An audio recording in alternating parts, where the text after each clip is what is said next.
السلام عليكم ورحمة الله وبركاته.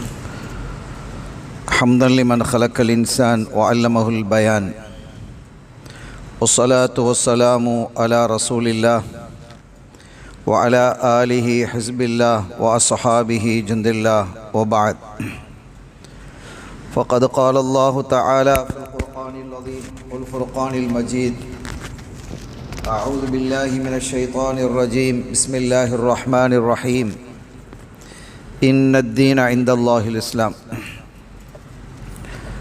சங்கைக்குரிய அல்லாஹுவின் நல்லடியார்களே, எல்லாம் வல்ல அல்லாஹுவின் பேரருளும் நபிகள் நாயகம் ஸல்லல்லாஹு அலைஹி வஸல்லம் அவர்களது நல்லாசியும் நம் அத்தனை பேர் மீதும் நிலவுமாக. அல்லாஹும் அவரது ரசூலும் எந்தெந்த காரியங்களை எடுத்து நடக்க வேண்டும் என்று நமக்கு கட்டளையிட்டுள்ளார்களோ அவை அனைத்தையும் எடுத்து நடக்கவும், எவைகளை தவிர்ந்து நடக்க வேண்டும் என்று உத்தரவு பிறப்பித்துள்ளார்களோ அவை அனைத்தையும் தவிர்ந்து நடக்கவும் ஆரம்பமாக எனக்கும் உங்களுக்கும் நான் வசியத்து செய்து கொள்கிறேன். அல்லாஹ் தௌஃபீக் செய்வானாக. ஆமீன். அருமையான பெருமக்களே, ஹிஜ்ரி 1444 ஆண்டின் புனித ரபியுல் அவ்வல் மாதம் 5ஆம் நாள் இன்றைய தினம் நபிகள் புன்னகைத்த தருணங்கள் என்ற ஒரு தலைப்பில் நான் பேச பணிக்கப்பட்டிருக்கிறேன். ஸல்லல்லாஹு அலைஹி வஸல்லம் அவர்கள் எப்போதெல்லாம் தபஸ்ஸும் ஸ்மைல் புன்னகைத்தார்கள் என்பது இதனுடைய தலைப்பு. ஆனால் ஹதீதுகளிலே நாம் பார்க்கும் பொழுது ஸல்லல்லாஹு அலைஹி வஸல்லம் அவர்கள் எப்போதும் புன்னகைத்தவர்களாகத்தான் இருப்பார்கள். அப்படின்னா தலைப்பு புன்னகைக்காத நேரங்கள் என்று இருக்கிறதா தான் தேடணும். இருக்குது. சில சமயங்களில் மட்டும் கண்மணி நாயகம் ஸல்லல்லாஹு அலைஹி வஸல்லம் அவர்கள் கோபப்பட்டிருக்கிறார்கள். அது ரொம்ப அரிது. அந்த கோபம் 2 அடிப்படையிலே அமையும். ஒன்று அல்லாஹ்வுக்காக வேண்டி கோபப்படுவது, இன்னொன்று இந்த சமூகத்தை சீர்திருத்தம் செய்வதற்காக கோபப்படுவது. இந்த 2 சமயங்களில் மட்டும் ஸல்லல்லாஹு அலைஹி வஸல்லம் அவர்கள் சற்று கோபித்திருக்கிறார்கள். அந்த கோபமும் நியாயமானதாகவும் அவசியமானதாகவும், இந்த சமூகம் இது போன்ற காரணங்கள் ஏற்படும் பொழுது காலகட்டங்களில் கோபப்படுவதும் அவசியம் என்பதை சுட்டிக்காட்டும் வண்ணம்தான் ரசூல் ஸல்லல்லாஹு அலைஹி வஸல்லம் அவர்கள் சற்று கோபித்திருக்கிறார்கள். அது அல்லாமல் மற்ற காலங்களில் நீங்கள் பார்த்தால் அவர்கள் புன்னகைத்தவர்களாகவே இருந்திருக்கிறார்கள். ஸல்லல்லாஹு அலைஹி வஸல்லம் முகம் எப்போதும் சிரிச்ச முகமாக தான் இருக்கும். அல்லாஹ் அதை காணும் பாக்கியத்தை நமக்கு நசீபாக்கி வைப்பானாக. ஆனாலும் இந்த தலைப்பு இருக்கிறதே, புன்னகைக்கு மேல் அவங்க எப்பவும் புன்னகைச்சவங்களாக தான் இருப்பாங்க. அது இயல்பு. சில பேருடைய முகத்தை பார்த்தா சிரிச்ச முகமாகவே எப்போதும் இருப்பாங்களா இல்லையா? அவங்களை பார்த்தாலே சிரிச்ச முகமாகவே இருக்கும். இதுக்கு நேர் மாற்றமாக சில பேர் இருக்கிறாங்க, பார்த்தாலே கோபமாக தான் இருப்பாங்க. பார்க்குற முகமே கோபம், சிரிக்கவே மாட்டாங்க. அப்படிலாம் சில பிரதமர்களே இருந்திருக்கிறாங்க. சிரிக்காத பிரதமர் என்று உலகத்தில் பெயர் வாங்கியவர்கள் எல்லாம் உண்டு. எந்த நிலையிலும் சிரிக்க மாட்டார்கள். ஆக எல்லா காலங்களிலும் புன்னகைத்தவர்களாக இருந்த பொழுதிலும் சில பொழுது அந்த புன்னகையை ஸல்லல்லாஹு அலைஹி வஸல்லம் அவர்கள் வெளிப்படுத்தி இருக்கிறார்கள். புன்னகைக்கு மேல் புன்னகை, அழகுக்கு அழகு என்று சொல்ற மாதிரி புன்னகைக்கு மேல் புன்னகை, அதைத்தான் இங்கே நாம் தலைப்பாக எடுத்துக்கொண்டிருக்கிறோம். இது அல்லாமல் இன்னும் சில நேரங்களில் சிரித்தார்கள். சிரிப்பு என்பது என்றால் ஹத்தா பதத் நவாஜிதுஹு என்ற ஹதீதுகளில் வருகிறது. அவர்களுடைய கடைவாய் பற்கள் தெரியும் அளவுக்கு சிரிச்சிருக்கிறாங்க. வாய் விட்டு சிரித்த நேரங்களும் உண்டு. இதில் பெரிய ஆச்சரியம் என்னன்னா, ஒரு நபர் சிரித்த நேரம் எதெல்லாம் அப்படிங்கிறது வரலாற்றில் பதியுமா? கொஞ்சம் நீங்கள் யோசிச்சு பாருங்க. எந்தெந்த நேரமெல்லாம் இவர் சிரித்தார்? அது அரசியல் தலைவராக இருக்கட்டும், ஆன்மீக தலைவராக இருக்கட்டும், வரலாற்று தலைவராக இருக்கட்டும், எந்த ஒரு தலைவராக இருந்தாலும் சரி, அவருடைய வாழ்வியலில் அவருடைய வரலாற்றை நீங்க படிச்சு பாருங்க. அவர் சிரித்த தருணங்கள் அப்படின்னு ஏதாவது இருக்குதா? அவர் அழுத தருணங்கள் என்று அவர் இந்த இடத்துல சிரித்தார், அழுதார் என்ற செய்திகள் வரும். வாழ்க்கை முழுவதிலும் அவர்கள் தொடக்கத்திலிருந்து இறுதி வரை வாழ்ந்த காலம் முழுவதிலும் அவர் எத்தனை முறை புன்னகைத்தார், எத்தனை முறை அழுதார், எத்தனை முறை வாய்விட்டு சிரித்தார் என்ற வரலாறு எங்காவது இருக்குமா என்றால் எங்கும் இல்லை, இருக்க முடியாது. அல்லாஹ் அப்படி வைக்கல, தன்னுடைய ஹபீப் ஸல்லல்லாஹு அலைஹி வஸல்லம் அவர்களுக்கு மட்டும்தான் வைத்திருக்கிறான். எத்தனை முறை சிரித்தார்கள், எத்தனை முறை அழுதார்கள், வாய்விட்டு சிரித்தது எத்தனை முறை. இன்னொன்னு சொல்லவா, ரசூல் ஸல்லல்லாஹு அலைஹி வஸல்லம் அவருடைய தலையிலும் தாடியிலும் எத்தனை முடி நரைத்திருந்தது என்று வரலாறு குறிப்பிடுகிறது, ஹதீதுகள்ல இருக்கு. இப்ப நம்ம நரைத்த முடியெல்லாம் பார்க்க முடியுமா? ஸல்லல்லாஹு அலைஹி வஸல்லம் அவர்களினுடைய ஒவ்வொரு அங்கங்களையும், ஒவ்வொரு அசைவையும், ஒவ்வொரு நடையையும் அல்லாஹ் என்ன செய்திருக்கிறான், வரலாறாக பதிவு செய்திருக்கிறான். அப்படிப்பட்ட ஒரு சிறப்பு தனித்தன்மை உள்ளவர்கள் ஸல்லல்லாஹு அலைஹி வஸல்லம் அவர்கள். அவர்களுடைய எல்லாமே பதிவு செய்யப்பட்டிருக்கிறது, எதுவும் விடல. முதலாவதாக இந்த வரலாற்றை, அவர்களுடைய வரலாற்றை எழுதியது யார் என்றால் அப்துல்லாஹ் இப்னு அம்ர் இப்னு ஆஸ் ரலியல்லாஹு தஆலா அன்ஹு. அந்த சஹாபி தான் எழுதுனாங்க. எல்லாம் எழுதுவாங்க, சிரிச்சாலும் எழுதுவாங்க, அழுதாலும் எழுதுவாங்க, நடந்தாலும் எழுதுவாங்க, எல்லாவற்றையும் எழுதுவார்கள். ஸல்லல்லாஹு அலைஹி வஸல்லம் அவர்கள் எதை சொன்னாலும் எழுதுவார்கள். ஒரு கட்டத்தில் சில குறைஷிகள் சஹாபிகள் வந்து சொன்னாங்க, அப்துல்லா நீங்க எல்லாத்தையும் எழுதுறீங்களே, ஸல்லல்லாஹு அலைஹி வஸல்லம் எல்லா கோபத்தில் சொல்றதையும் எழுதுறீங்க, சந்தோஷத்தில் சொல்றதையும் எழுதுறீங்க, எல்லாத்தையும் எழுதுறீங்களே, இது சரியாங்கன்னு யோசிங்க. இப்போ இது எப்படி உதாரணமாக நம்ம சொல்றதுண்டா, ஒரு பார்லிமெண்ட் அல்லது சட்டசபை, சட்டசபையில் ஒருத்தர் பேசுறாரு, பார்லிமெண்ட்ல ஒருத்தர் எம்பி அல்லது சட்டசபையில் எம்எல்ஏ பேசுறாருன்னு வச்சுக்கிடுவோம், நமக்கு விளங்குறதுக்காக சொல்றேன். அப்படி பேசும் பொழுது அந்த பேச்சு அந்த இடத்திற்கு தகுதி இல்லை என்றால் அவை குறிப்பிலிருந்து நீக்கப்படும், சபாநாயகர் அறிவிப்பார். இவருடைய பேச்சை நாம் என்ன செய்கிறோம், எல்லாமே பேசுறது எல்லாமே பதிவு செய்யப்படும், ரெக்கார்டு தான், எல்லாமே ரெக்கார்ட் ஆகும். ஆனால் அதே சமயத்தில் சில பேச்சுக்கள் மாத்திரம் அவை குறிப்பிலிருந்து நீக்கப்படும், ஏனென்றால் அந்த இடத்துக்கு பொருத்தம் இல்லை, தகுதி இல்லை. சில பேர் கோபத்தில் வாயில வந்தாலும் திட்டி முடிச்சிருவான், அதெல்லாம் பதிவு செய்வாங்களா? பதிவு செய்ய மாட்டாங்க. நாமே பார்த்துக்கிடுவோமே, சில சமயங்களில் கோபத்தில் பேசிட்டு அதுக்கு பிறகு ஏன்டா இதை பேசணும்னு வருத்தப்பட்டவன்கிட்ட போய், மச்சான் நீ தப்பா எடுத்துக்கிடாத, ஏதோ கோபத்தில் பேசிட்டேன் அப்படின்னா என்ன, அந்த பேச்சை தள்ளுபடி செய் அப்படிங்கிறதுன்னு அர்த்தம். நாம் சொல்லுவோமா இல்லையா? நம்ம நம்முடைய குடும்பத்தில் நம்முடைய நண்பர், நம்முடைய மனைவி அல்லது மனைவி கணவனிடம் ஏதாவது ஒரு சண்டை, வம்பு, வழக்கு என்று வரும் பொழுது வார்த்தை என்ன செய்கிறது, அவரை மீறி வருகிறது. அவருடைய கட்டுப்பாட்டை மீறிய வார்த்தைகள் சங்கடத்தை ஏற்படுத்துகிறது. அதே சமயம் அவர் நிதானத்திற்கு வரும்போது அவர் என்ன செய்றார், போறாரு, அவர் போய் என்ன செய்றார், மன்னிப்பு கேட்கிறார். ஏதோ நடந்துருச்சு, ஏதோ ஷைத்தான் வந்துட்டான், அந்த மாதிரி நான் என்ன செஞ்சிட்டேன், கொஞ்சம் கடுமையாக பேசிட்டேன், என்ன பொறுத்துக்கங்க, என்ன மன்னிச்சுக்கங்க, இது நீங்கள் கணக்கில் எடுக்காதீங்க அப்படின்னு நாம சொல்கிறோம். அல்லது அவர் சம்பந்தப்பட்ட ஒரு நபர், அவர் சம்பந்தப்பட்ட நண்பரையோ அல்லது அவருடைய மூத்த சகோதரியை அணுகி, உங்கள் தம்பி இப்படியெல்லாம் என்ன பேசிட்டான் என்று சொல்லும் பொழுது அவன் அப்படித்தான், நீ அதில் கணக்கில் எடுக்காதே. ஆக பேச்சை அல்ல அவர்களுடைய உரையை கணக்கில் எடுக்காத நிலை என்று ஒன்று இருக்கிறது, இருக்கதான் செய்யுது, இல்லைன்னு சொல்லல். நாம பேசிட்டு நாமளே வாபஸ் வாங்குறோம். சட்டசபையில் சட்டத்தை கொண்டு வந்து அதே அரசாங்கம் அந்த சட்டத்தை வாபஸ் பெறுகிறது. பார்லிமெண்டில் ஒரு சட்டத்தை தாக்கல் செய்கிறார்கள், தாக்கல் செய்ததற்கு பின்னால் அதே சட்டத்தை அவங்க என்ன செய்யறாங்க, வாபஸ் வாங்குறாங்க. பார்க்கிறோமா இல்லையா? அப்ப அந்த சட்டம் பொருந்த இல்லை அப்படிங்கிறதுன்னு அர்த்தம். கோபத்திலும் தாபத்திலும் வேகத்திலும் பேசக்கூடிய சில பேச்சுக்கள், சில பேர் ரொம்ப இன்பத்தினுடைய உச்சத்துக்கு வரும்போது வாயில வந்தெல்லாம் ரொம்ப புகழ்ந்து பேசுறது கொஞ்சம் கூட பொருத்தமா இருக்காது. யாராவது உதவி செஞ்சிருப்பாங்க அல்லது மனைவியோட சந்தோஷத்தில் இருப்பாரு, அந்த சமயங்களை அவர் என்ன செய்வார், மானே தேனே காணே என்று என்னத்தையும் ஒன்று பேசுறது, அது கொஞ்சம் கூட பொருத்தமாக இருக்காது. அதுக்கு பிறகு அடுத்த நாளே சண்டை வந்துடும். இப்படிலாம் சொன்னீங்களே, சொன்ன அதுக்காக நீ மானாயிடுவியா தேனாயிடுவியா விஷமால இருக்கிறான் அப்படின்னு பேசக்கூடிய பேச்சுகள் மாறுகிறதா இல்லையா? இதெல்லாம் இயல்பு. ஆக ஒரு பேச்சு என்பது அங்கீகரிக்கப்பட்டது என்றும் இருக்கிறது, அங்கீகரிக்க முடியாது தடை செய்யப்பட்ட பேச்சுன்னு இருக்கத்தான் செய்கிறது என்ன இருக்கிறது. இப்ப அதைத்தான் குறைஷிகள் கேட்கிறாங்க, ஸல்லல்லாஹு அலைஹி வஸல்லம் சில சமயம் கோபத்தில் பேசுவாங்களே, அதையும் நீங்கள் பதிவு செய்கிறீர்களே. நாளை வரலாற்றிலே அந்த வரலாற்றை எடுத்து பார்க்கக்கூடியவர்கள், பிந்தி வரக்கூடிய ஜெனரேஷன் சமுதாயம் அதை பார்க்கும் பொழுது இப்படியெல்லாம் இருக்கே அப்படின்னு எடுத்துக்கிடுவாங்களா இல்லையா? அது ஒரு வழிமுறையாக எடுத்துக்கொள்வார்களே என்று சொன்ன போது அப்துல்லாஹ் இப்னு அம்ர் இப்னு ஆஸ் ரலியல்லாஹு அன்ஹு குழம்பிட்டாங்க, எழுதுறதை விட்டுட்டாங்க.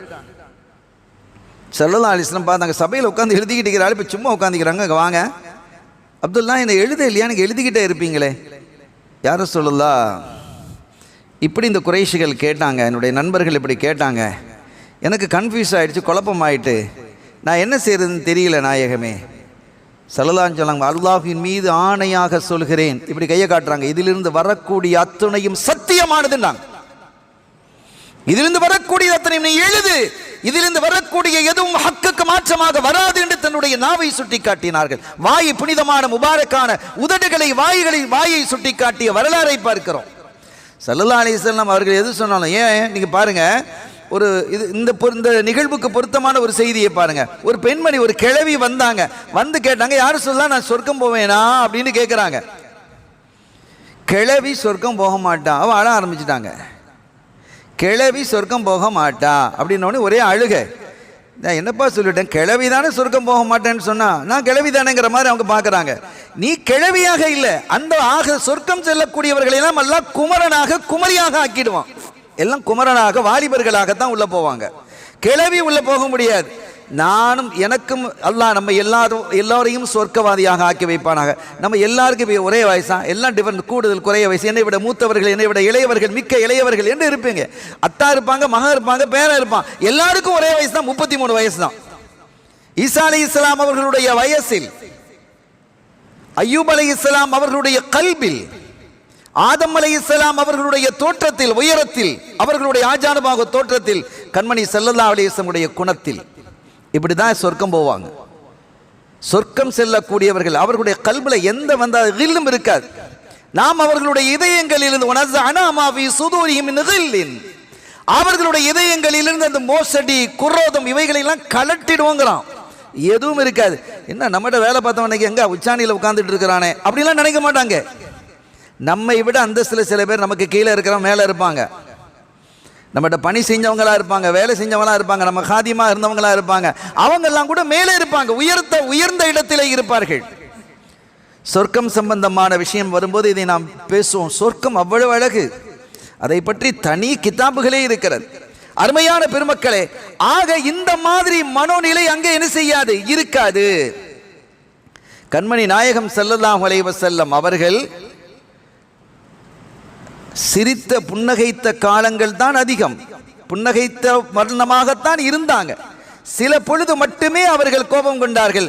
இப்ப அவங்க அந்த கிழவி கேட்கிறாங்க, நான் போவேனா, சொர்க்கம் போக மாட்டீங்க, கிழவி சொர்க்கம் போக மாட்டா, நீங்க போவீங்க, நான் கிழவியே தான் இருக்கிறேன். கிழவியாக போக மாட்டாள். அப்ப அவங்க பேசுற பேச்சு தமாஷாக இருந்தாலும் கூட, நம்ம சில விஷயங்களை நம்ம பேசுவோம், மச்சான் அது தமாஷா சொன்னா நீ கணக்கில் எடுத்துக்கிடாதே. அப்ப கணக்கில் எடுத்துக்கிடாத அந்த பேச்சு தள்ளுபடி, சரியல்லன்னு தான் அர்த்தம். எப்போ கணக்கில் தமாஷாக இருந்தாலும் உண்மையாக இருக்கலாம், அது பிரச்சனை இல்லை. ஸல்லல்லாஹு அலைஹி வஸல்லம் அவர்கள் இப்போது பேசியது தமாஷ் தான், ஆனால் அது உண்மையா இல்லையா? கிழவியாக போவதில்லை, கிழவி குமரியாக போவாள் என்பதுதான். இந்த மாதிரி தமாஷுகளை நம்ம பேசுறதுல மார்க்கத்தில் தடை இல்லை. அதே மாதிரி இன்னொன்னையும் நம்ம இந்த இடத்துல சொல்லிக் கொள்வோம், நான் அடுத்தவர்களை கிண்டல் தமாஷ் பண்ணலாமா, பண்ணலாம், அவர் பொருந்தி கொள்வாரே ஆனால், அவருக்கு அது சங்கடத்தை தரும் என்று இருக்குமே ஆனால், நம்ம அவரை தமாஷ் பண்ணுறது, ஒரு கேலி பண்ணுறது அவருக்கு உள்ளத்தில் உளைச்சலை தருது, மனவேதனையை தருது அப்படிங்கிற நம்ம உணர்ந்தால் அதை விட்டுணும். அதுக்கு பிறகு அவரை தமாஷ் செய்வது ஹராம். இதெல்லாம் வாழ்க்கையில் நமக்கு மட்டும்தான் இந்த வாழ்க்கை. இஸ்லாம் தான் இந்த வாழ்க்கை எப்படி இருக்க வேண்டும் என்ற எல்லா வழிகளையும், முறைகளையும், கலைகளையும், துறைகளையும் கற்றுத்தருகிறது. வேற எங்கேயும் நீங்க பார்க்க முடியாது. எங்கேயும் பார்க்க முடியுமா? துல்லியமாக ஒவ்வொன்றையும் நமக்கு சொல்லி தருகிறது. உங்களுடைய இதயங்களில் எழக்கூடிய கேள்விகள் கடல் அலையாக கொந்தளித்து வெளியே வந்தாலும் அத்துணைக்கும் இடையே சொல்லக்கூடிய மார்க்கம் ஒரே மார்க்கம், இஸ்லாம் மட்டும்தான். அற்புதம் அது. அல்லாஹ் அதை அந்த மார்க்கத்தில், அந்த வழியில, அந்த வழிமுறையில நம்மை ஆக்கி வைத்திருப்பதற்கு அவனுக்கு நாம் 1000 அல்ல, லட்சம் அல்ல, கோடி கோடி ஷுக்குர்களை செய்வோம். அல்ஹம்துலில்லாஹ் வ ஷுக்ருலில்லாஹ். கண்ணியத்திற்குரிய பெருமக்களே, ஆக ஸல்லல்லாஹு அலைஹி வஸல்லம் அவர்களினுடைய வரலாறு ஆச்சரியமானது. அவங்க பிறப்பதற்கு முன்பாக உண்டான முன்னறிவிப்புகள், அவர்கள் பிறக்கும் போது நடந்த நிகழ்வுகள், அதற்கு பிறகு உள்ள செய்திகள், ஸல்லல்லாஹு அலைஹி வஸல்லம் அவர்கள் வஃபாத்தாகும் வரை அந்த 63 காலங்களில் நடந்த, ஹிஜ்ரத்துக்கு முன்பும் சரி, ஹிஜ்ரத்துக்கு பின்பும் சரி.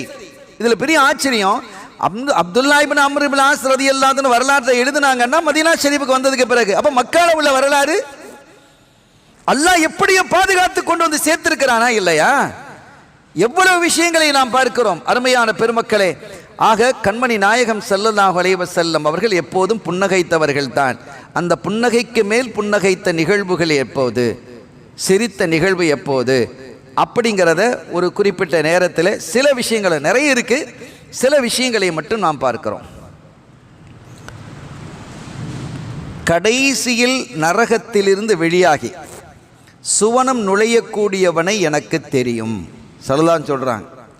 அவங்களுடைய அறிவு சுபஹானல்லாஹ், அது நினைத்து பார்க்க முடியாத அறிவு ஞானம் கொடுக்கப்பட்டவர்கள் வள்ளலம் கண்மணி நாயகம் ஸல்லல்லாஹு அலைஹி வஸல்லம் அவர்கள். அவங்க சொல்றாங்க, கடைசியாக நரகத்திலிருந்து வெளியே வந்து கடைசியாக சொர்க்கம் போகக்கூடியவன். அப்ப நரகத்திற்குள்ளே செல்லக்கூடியவர்கள் ஹாலிதீனா இருக்கிறாங்க. சில பேர், பல பேர், நிறைய பேர் சொர்க்க நரகத்திலேயே கடந்துருவாங்க, அவங்க வெளியே வர மாட்டாங்க. அது ஒரு குழு. இந்த முஸ்லீம்களிலே பாவம் செய்தவர்கள் அவர்களுடைய பாவத்திற்கு தகுந்தவாறு காலத்தை கழித்து அல்லது அல்லாஹ்வுடைய கருணை அவர்கள் மீது ஏற்பட்டு அவங்க என்ன செய்வாங்க, வெளியில வருவாங்க. வெளியில வந்து அவங்களெல்லாம் அல்லாஹ் தஆலா சொர்க்கத்தில் என்ன செய்வான், நுழைவிப்பான். அப்படி அதுல இன்னொரு செய்தியும் கூட இருக்கு. இந்த செய்தியோட தகவல்களை நீங்கள் விளங்கிக் கொள்ளணுங்கிறதுக்காக இதை சொல்றேன். அவங்கள வெளியே எடுக்கும் போது அவங்க எல்லாம் கருத்து போயிருப்பாங்க, உடம்பெல்லாம் நெருப்புல கடந்து கருத்து போய் அசிங்கமாக இருப்பாங்க. அவங்கள நஹருல் ஹயாத்னு ஒரு ஆறு ஓடுது 4வது வானத்துல. அந்த வானத்தை, அந்த ஆத்துல அல்லாஹ் தஆலா முக்கிய எடுப்பான். எடுத்த உடனே அவர்கள் பளிச்சுன்னு ஆயிடுவாங்க. சில விளம்பரங்கள் போடுறானா இல்லையா, இந்த சோப்பை போட்டேன்னு சொன்னால் பளிச்சுண்டு ஆகிடும் அப்படின்ட்டு. ஏற்கனவே இருந்த சட்டையும் கிழிஞ்சு போயிடுது அப்படின்னு அந்த மாதிரிலாம் நிறைய பார்க்குறோம். விளம்பரங்கள், அது பொய்யான விளம்பரங்கள் பார்க்கிறோம். 4 தடவை போட்டு எடுத்துன்னு சொன்னா சட்டையே கிழிஞ்சு போயிடும். ஏன்னா அந்த அளவுக்கு அதில் வந்து அந்த அழுக்கை கலட்டக்கூடிய பொருள்களை அதிகமாக ஆக்கி அது சட்டைகளை நாசமாக்கிடும். அதெல்லாம் கவனிக்கணும். ஆனால் அங்கே கருத்து போனவர்களை அந்த நஹருல் ஹயாத்தில் முக்கி எடுக்கும் பொழுது அவர்கள் பளிச்சென்று வெள்ளை வெள்ளைன்னு ஆயிடுவாங்க, பிரகாசம் ஆயிடுவாங்க. ஏன்னா இவங்க உள்ள போனாங்கன்னு வைங்க, சொர்க்கலோகத்தில் இந்த கண்ணம் கருத்து எல்லாம் போனால் அடையாளம் தெரியும். நரகத்துக்காக போயிட்டு வந்தீங்க அப்படின்னு கேட்பாங்களா இல்லையா? அந்த மாதிரி ஒரு சூழல் உருவாகிடக்கூடாது. சொர்க்கலோகத்தில் அந்த மாதிரி பேச்சே இருக்காது. அல்லாஹ் அங்கே நேரம் அனுப்புகிறான், சொர்க்கலோகத்துக்கு அனுப்பான். ஸல்லல்லாஹு அலைஹி வஸல்லம் சொல்கிறாங்க, கடைசியாக வெளியே வருபவர் யார், அவர் கடைசியாக சொர்க்கத்தில் நுழைபவர் யார் என்பது எனக்கு தெரியும். இது 2 விதமாக வருது. அவர் வெளியில வந்துடுவார். அல்லாஹ் வெளியாக்குன்னு கேட்டி அல்லாஹ் தஆலா அவருடைய துஆவை கபூல் செய்து அவரை வெளியாக்கி கொண்டு வந்து வைப்பான்.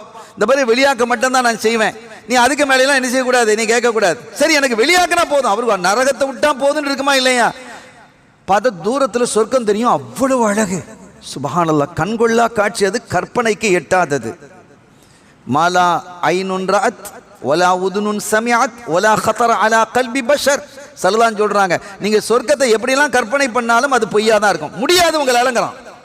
ஸல்லல்லாஹு சொல்றாங்க, நீங்க எப்படி கற்பனை பண்ணாலும் அது சரியாக இருக்காது. ஒரு பொருளை ஒருத்தர் ஒரு புதினமான ஒரு பொருளை சொல்றாரு அல்லது ஒரு ஆளை பத்தி சொல்றாரு, ஒரு ஊருக்கு போயிட்டு வந்து அந்த ஊரை பற்றி வர்ணிக்கிறார். நாம் இமேஜ் பண்றோம், கற்பனை பண்றோம், இப்படி இருக்குமோ அப்படி இருக்குமோன்னு பண்றோம். அதுக்கு பிறகு அந்த ஊரை போய் நாம் பார்க்கிறோம், நாம் நினைச்ச மாதிரி இல்லை அப்படின்னு போயிடலாம். அந்த ஊருக்கு போய் பார்க்கிறோம், நான் என்ன நினைச்சனோ அப்படியே இருக்கே, நான் எப்படி கற்பனை பண்ணினேனோ அப்படியே இருக்கிறாரே. சொல்லலாம் இல்லையா? இருக்கம் செய்யலாம், இல்லாமலும் செய்யலாம், போகலாம். ஆனால் நீங்கள் சொர்க்கத்தை பற்றி எப்படி கற்பனை பண்ணினாலும் அந்த கற்பனை தப்பாகத்தான் முடியும். உங்களுடைய கற்பனைகளை எல்லாம் தாண்டியது அதுங்கிறாங்க ஹாத்தமுர் ரசூல் முஹம்மதுர் ரசூலுல்லாஹி ஸல்லல்லாஹு அலைஹி வஸல்லம். அவ்வளவு அழகு, அது கொள்ளை அழகு. அல்லாஹ் அதை நமக்கும் நம்முடைய சந்ததிகளுக்கும் நசீபாக்கி வைப்பானாக. அருமையானவர்களே, கடைசியில் சொர்க்கம் அவன் வெளியில் வந்தவொடனே தூரத்தில் இருக்கிறத பார்த்துட்டு ரொம்ப கொஞ்ச நாள் இருப்பான். ரேவா, அந்த ஒரு மரம் தெரியுதே, அந்த மரத்துக்கு கீழே என்னை கொண்டு போய் சேர்த்துரு. ஏற்கனவே சொன்னேன்ல, என்னை வெளியாக்கினா போதும், வேற ஒன்றும் கேட்க சொன்னேன். இப்போ கொஞ்சம் அதை கொண்டு கொஞ்சம் அதை பார்க்கறது ரொம்ப அழகாக இருக்குல்ல, கொஞ்சம் கிட்ட இருந்தால் கொஞ்சம் நல்லா தெரியுமா இல்லையா அப்படிங்கிற மாதிரி அந்த மரத்துக்கு கிட்ட கொண்டு போயிடு அப்படிங்கிற ஒரு மரம் இருக்கும் அங்கே. அந்த மாதிரி சரி போ, இனிமேல் கேட்கக்கூடாது, கேட்க மாட்டேன், இதோட முடிஞ்சுது. கொண்டு போய் சேர்த்தாச்சு. பார்க்குறான், சார் இன்னும் அழகாக இருக்கு. கிட்ட போய் பார்க்கும்போது இன்னும் அழகாக இருக்கு. தூரத்திலிருந்து அழகாக இருந்து கிட்ட பார்க்க பார்க்க அதனுடைய அழகும் பரவசமும் அதிகமாக இருக்கிறது. அதுக்கு பக்கத்தில் இன்னொரு மரம் இருக்கு. எல்லாம் அந்த மரத்துக்கு பக்கம் கொஞ்சம் ஏய் சொன்னியா இல்லையா நீ இதோட முடிச்ச? இல்லை இல்லை சொன்னேன், நீ சொல்லத்தான், இதெல்லாம் ஒரு கணக்கிலையா எடுக்கிறான், நீ என்ன கொண்டு அதுங்க கூட சேர்த்துரு, இதுக்கு மேலே நான் எதுவுமே கேட்க மாட்டேன். அந்த பக்கத்தில் உள்ள மரத்தில் கொண்டு சேர்த்துட்டு அதுக்கப்புறம் முடிஞ்சு போதும், இதுக்கு மேலே கேட்கவே மாட்டேன். சரின்னு சொல்லி அல்லாஹ் அங்கே கொண்டு வந்து வச்சுட்டான். அங்கே கொண்டு வந்து வச்சா சொர்க்கலோகத்தில் உள்ள சத்தங்கள்லாம் அங்கே விளங்கு, கலகலப்பும் சந்தோஷமும் குதூகலமும் சிரிப்பும் கொண்டாட்டமும் கலகலகலன்னு விளங்குது. இவருக்கு கப்பு கப்பு கப்புன்னு மனசெல்லாம் போட்டு உளருது. கொஞ்ச நாள் போச்சு, இப்போ கேட்கக்கூடாது, கொஞ்ச நாள் போட்டும், ஆனால் அவர் கவனமாக தான் இருக்கிறார். போன பிறகு எல்லா இடத்துல கேட்குறாரு, யாரும் இந்த சொர்க்க வாசலில் கொண்டு வந்து வச்சுறேன், ஏய் என்னப்பா நீ இப்படிலாம் சொன்னியப்பா? அவனுக்கு தெரியும், கேட்க வைக்கிறதும் அவன்தான், நுழைய வைக்கிறதும் அவன்தான், எல்லாவற்றையும் செயல்படுத்துபவன் அவன்தான். இல்லை வாசலில் மட்டும் கொண்டு வந்து சேர்த்துட்டு அதுக்கு மேலே நான் ஒன்றும் கேட்க மாட்டேன். சரி வா. இனி வாசலுக்குள்ளே வந்து பார்த்தா சுபஹானல்லாஹ், கற்பனைக்கு எட்டாத அழகு, மாட மாளிகைகள் கூட, கோபுரங்கள், நதிகள், ஆறுகள், அதனுடைய கரையோரங்கள்லாம் மாணிக்கங்கள் மரகதங்களாக பொறிக்கப்பட்டு அதனுடைய மணல்கள் எல்லாம் கஸ்தூரிகளாக இருக்குது. மனமும் வாசனையும் நினைச்சும் பார்க்க முடியல. என்ன அழகு, என்ன அழகு, குதூகலம், இந்த வாய்ப்பை நாம் இழந்து விட்டோமே அப்படின்னு கொஞ்ச நாள் பொறுத்து இருந்து பார்க்குறான். முடியல, யாரெல்லாம் என்ன சொர்க்கலோகத்தில் நுழைச்சிரு. அவன் சொன்னான், சரி நீ இது கேட்பான்னு எனக்கு தெரியத்தான் செய்யும், உள்ள போ உள்ள. அப்படி ஒன்னே உள்ளே போகிறான். உள்ளே பார்த்தா மக்கள், எங்கே பார்த்தாலும் மக்களாக இருக்குது. நமக்குன்னு ஒரு இடம் இருக்கான்னு அவனுக்கு தெரியல. யோசிக்கிறான், எல்லாம் சொர்க்கம் நிறைந்து இருக்கிற மாதிரி இருக்கே, நிறைந்து இருக்கிற மாதிரி இருக்கே, நான் எங்கே போய் தங்குறது? அல்லாஹ் சொன்னா, ஏம்பா உனக்கு எவ்வளோ இடம் வச்சுக்கிறேன் தெரியுமா? சொர்க்கலோகத்தில் எவ்வளோ இடம் வச்சுருக்கிற? ஏதோ ஒரு சின்ன ரூம் ஏதாவது தருவானா அல்ல அப்படின்னு அவர் அந்த நினைப்பில் கேட்குறாரு. எனக்கு எவ்வளோ இடம் வச்சுருக்கிற? துன்யாவை மாதிரி 10 மடங்கு வச்சிருக்கிறேங்கிறான் அல்லாஹ். துன்யாவை போன்று 10 மடங்கு. அஷரத்து அஸ்னாஃபி துன்யா, இந்த உலகத்தை போன்று 10 மடங்கு. இந்த உலகத்தை போல 10 மடங்கு வச்சு இவன் என்ன செய்வான்னா நம்ம யோசிக்க கூடாது. கடைசியா சொர்க்கம் போறவனுக்கு உலகத்தை போல 10 மடங்குன்னு சொன்னா, அதுக்கு முன்னால போனவங்களுக்கெல்லாம் எத்தனை கோடி பேர் போயிருப்பாங்க. அப்ப எத்தனை கோடி உலகம் உள்ள இருக்கும், என்ன பிரம்மாண்டம். அப்போ அதெல்லாம் வச்சு என்ன செய்வாங்கன்னா இப்போ நம்ம கற்பனை பண்ண முடியாது. அங்கே போனால் அதுக்கு உண்டான சந்தோஷங்கள், மன நிறைவு இருக்கும் இன்ஷா அல்லாஹ்.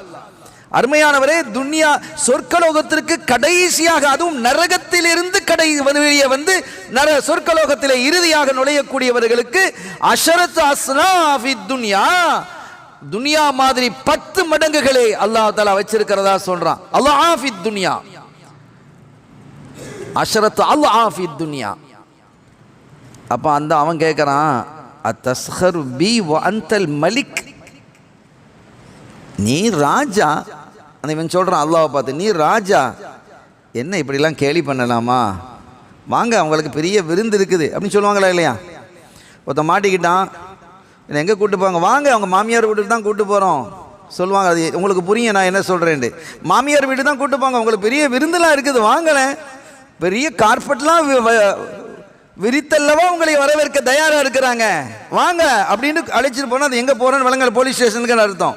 அருமையான பெருமக்களே, அப்போ அதை மாதிரி இவர் கேட்குறாரு, என்ன நீ கேலி பண்ணுறியே, நானோ பாவம் செய்து கடைசியாக நரகத்தை விட்டு வெளியில் வர்றேன்னா இந்த உலகத்திலேயே அதிக பாவம் செஞ்சவன் நானாக தான் இருக்கணும். அப்படிப்பட்டனா சொர்க்கலோகத்தை நுழையிறதுக்கு தகுதியே இல்லை. நான் கெஞ்சி கெஞ்சி கேட்டு ஒரு ஸ்டெப்பாக வந்து உள்ளே வந்திருக்கிறேன். எனக்கு போய் சொர்க்கத்தை உலகத்தை மாதிரி 10 மடங்கு இடம் இருக்குது நீ சொல்றியே. அத்தஸ்ஹரு பி வ அன்தல் மலிக், நீ ஒரு ராஜாவா இருந்துக்கிட்ட என்னை இப்படிலாம் கேலி பண்ணலாமா? ரப்பி, நான் பாவம் செஞ்சவன் தான், அதுக்காக கிண்டல் பண்ணாத ரஹ்மானே அப்படிங்கிறான். ஸல்லல்லாஹு அலைஹி வஸல்லம் இந்த இடத்துல என்ன செய்கிறாங்க? ஃபضحிகா, அப்படியே சிரிக்கிறாங்க. ஆனால் உண்மையில் அவனுக்கு 10 மடங்கு கொடுக்கப்படும். அல்லாஹ் என்ன கிண்டலா கேலியா இல்லாததையா சொல்ல போகிறான் என்ன? கண்மணி நாயகம் ஸல்லல்லாஹு அலைஹி வஸல்லம் இந்த இடத்துல என்ன செய்கிறாங்க? அப்படியே சிரிக்கிறாங்க. அருமையான பெருமக்களே, இங்கே அல்லாஹ்வினுடைய கருணை வெளிப்படுகிறது. ஸல்லல்லாஹு அலைஹி வஸல்லம் அவர்கள் அதை கபூல் செய்கிறார்கள். தன்னுடைய உம்மத்திற்கு இப்படிப்பட்ட ஒரு பாக்கியம் கிடைக்கிறது என்று ஒரு மகிழ்வு, ஒரு சந்தோஷம், ஒரு மன நிறைவு, அந்த மன நிறைவை வெளிப்படுத்துகிறாங்க. வெளிப்படுத்தி அவர்கள் சந்தோஷிக்கிறார்கள். இது ஒரு நிகழ்வு. இரண்டாவது, ஸல்லல்லாஹு அலைஹி வஸல்லம் அவர்கள் இந்த புன்னகைத்த லிஸ்ட்டுங்கிறது ஒரு பெரிய லிஸ்ட். சிலதை மட்டும் நம்ம குறிப்பிட இருக்கிறோம். கண்மணி நாயகம் ஸல்லல்லாஹு அலைஹி வஸல்லம் அவர்களால் விடுதலை அளிக்கப்பட்ட அடிமைகள், அடிமை பெண்கள் பல பேர் இருக்கிறாங்க. அதில் சலமா அப்படின்னு ஒரு பொம்பளை இருந்தாங்க. கல்யாணம் முடிஞ்சது. அபூ ராஃபி ரலியல்லாஹு அன்ஹு அவங்க கல்யாணம் முடித்தாங்க. வாழ்ந்து வர்றாங்க. வாழ்ந்து வரும்போது ஒரு நாள் இந்த சலமா ரலியல்லாஹு தஆலா அன்ஹா ஸல்லல்லாஹு அலைஹி வஸல்லம் கிட்ட ஒரு கம்ப்ளைண்ட் கொண்டு வர்றாங்க. நாயகமே, அபூ ராஃபி என்ன அடிக்கிறாரு, என்ன அடிக்கிறாரு நாயகமே. அப்படியா, ஏன் என்ன பண்ணா, நீங்கள் கேளுங்க, கேட்டு விசாரிங்க. அபூ ராஃபியை கூப்பிட்டாங்க. அபூ ராஃபி, ஏன்பா நீ சலமாவை அடிக்கிற, நீ எதுக்கு அடிக்கிறீங்க? ஒரு பெண்ணை கை நீட்டுவது நல்ல கணவன் அல்ல என்றார்கள் கண்மணி ஸல்லல்லாஹு அலைஹி வஸல்லம் பல கட்டத்தில். இந்த இடத்துல இல்லை, பொதுவாக சொல்லியிருக்கிறாங்க. ஒரு பெண்ணை கை நீட்டி அடிப்பது ஒரு நல்ல கணவனினுடைய அடையாளம் அல்ல என்றார்கள். மனைவியை கை நீட்டக்கூடாது, திருத்தணும். அது கை நீட்டுவதற்கென்று ஒரு இடம் இருக்கிறது, அது ரொம்ப உச்ச கடைசியில். ஹைர், ஆக எதுக்காக நீ மனைவியை கை நீட்டி அடிக்கிறீங்க அப்படின்னு சொல்லும் பொழுது யாரும் சொல்லலாம், அவ என்ன நோவினைப்படுத்துறா, ரொம்ப நோவினைப்படுத்துறா. என்ன நோவினைப்படுத்தினா, உன்னை என்னப்பா நோவினைப்படுத்தினா அப்படின்னு திருப்பி ஸல்லல்லாஹு கேட்குறாங்க. நீங்கள் அவங்கள்ட்டே கேளுங்க நாயகமே, அவட்டே கேளுங்க, பக்கத்தில் தான் இருக்கிற, எல்லாம் நேரடியாக வச்சு தான் விசாரணை நடக்குது. அப்போ அந்த பொம்பளை சொல்கிறாங்க, சலமா ரலியல்லாஹு அன்ஹு சொல்கிறாங்க, யார சொல்லலாம், இவர் தொழுவார், தொழும்போது இவருடைய தொழுகம் முறியும், காத்து பிரியும், தொடர்ந்து கண்டினியூவாக தொழுவார். அப்படி தொழும்போதெல்லாம் நான் சொல்லுவேன், ஸல்லல்லாஹு அலைஹி சொல்லியிருக்கிறாங்க, இதா ஹரஜ மின் அஹதிக்குமுர் ரீஹ், ஸல்லல்லாஹு அலைஹி வஸல்லம் ஏவி இருக்கிறாங்க, ஐயத்தவல்லா ஒது செய்வதற்கு ஏவி இருக்கிறாங்க அப்படின்னு சொன்னா போதும், உடனே என்ன செய்வார், எலும்பி என்ன அடிப்பார். காத்து பிரிந்தால் தொழ வேண்டும், ஒது செய்ய வேண்டும் என்று ஸல்லல்லாஹு சொல்லி இருக்கிறாங்க. அதோடு தொழ முடியாது, ஒது முறிஞ்சிரும், நீங்க ஒது செய்யணும் அப்படிங்கிறது தான் நான் சொல்லுவேன் நாயகமே. அதுக்கு என்ன இவர் அடிக்கிறாரு, காம வல்லரபனி, அவர் எழுந்து என்ன அடிப்பாரு அப்படின்னு சொன்னதும் இந்த இடத்துல ஸல்லல்லாஹு அலைஹி வஸல்லம் சிரிச்சிட்டாங்கடா, இதுக்கா போய் அடிப்பானி. அவர் சொல்லிட்டு, அன்னஹா லம் தஅமுர்க இல்லா பிகைர், அபூ ராஃபி அவன் நல்ல விஷயத்தை தானே சொல்லியிருக்கிறா, அவன் சரியாக தான் சொல்லியிருக்கிறா, ஹைரை தான் சொல்லியிருக்கா, உனக்கு ஹைரை தானே நாடி சொல்லியிருக்கா, அவன் தொழுகையெல்லாம் பாத்திலா போதப்பா, தொழுகை பாத்திலாகுது, இதை செய்யக்கூடாது. அந்த ஹுக்கும் அவருக்கு தெரியாமல் இருந்திருக்கலாம், ஆரம்ப காலம் இல்லையா, அதுக்கப்புறம் மாறிப்பாங்க. நம்ம கிண்டல் பண்ணுறான் அப்படின்னு நினச்சிக்கிட்டு அவர் என்ன செய்கிறார், அடிச்சிட்டார். அவர் உனக்கு ஹைரை தான் அவள் சொல்லி இருக்கிறார். இந்த இடத்திலும் கண்மணி ஸல்லல்லாஹு அலைஹி வஸல்லம் அவர்கள் சிரிச்சிட்டு சொன்னாங்க, அவன் நல்லதை தான் சொல்லியிருக்கிறான், உனக்கு ஹைரானதான் சொல்லியிருக்கிறா, இதுக்காக போய் நீ அடிப்பியா அப்படின்னு ஸல்லல்லாஹு அலைஹி வஸல்லம் இந்த நிகழ்வை கேட்டு அவங்க என்ன செய்தார்கள், தங்களுடைய சிரிப்பை, புன்னகையை வெளிப்படுத்தினார்கள் என்பதை நம்ம பார்க்க முடிகிறது. ஒரு கட்டத்தில் ஸல்லல்லாஹு அலைஹி வஸல்லம் அவர்களுடைய வீட்டுக்கு உமர் ரலியல்லாஹு அன்ஹு வராங்க.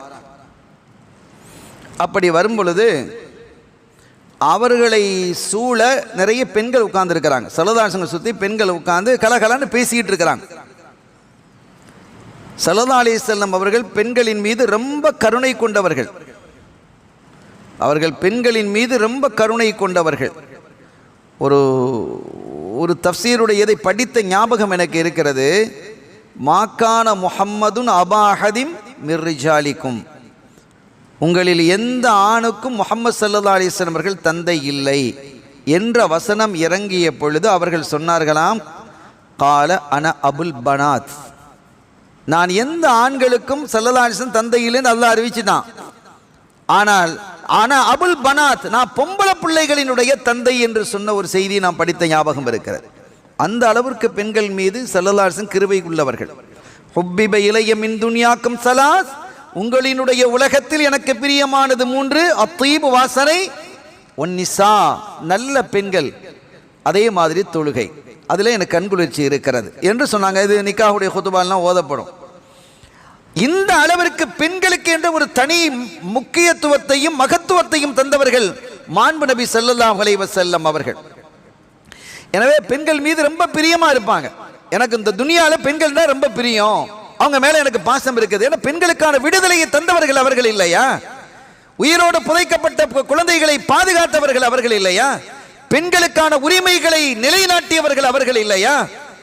பெண்கள் உங்களுடைய வாழ்வில் உயர்வை தர வந்தவர்கள் என்று ஓங்கி உரைத்தவர்கள் இல்லையா? இன்னைக்கு பெண்ணினம் பற்றி பெருசாக பேசுகிறாங்க. பெண் உரிமையை பற்றி பேசக்கூடியவர்கள் பத்திரிகைலாம் பேசுவோம். பேசிக்கிட்டு அதே பத்திரிகையில் பெண்ணினுடைய கவர்ச்சி படத்தையும் போடுவான். ஏதாவது பொருத்தம் இருக்கா?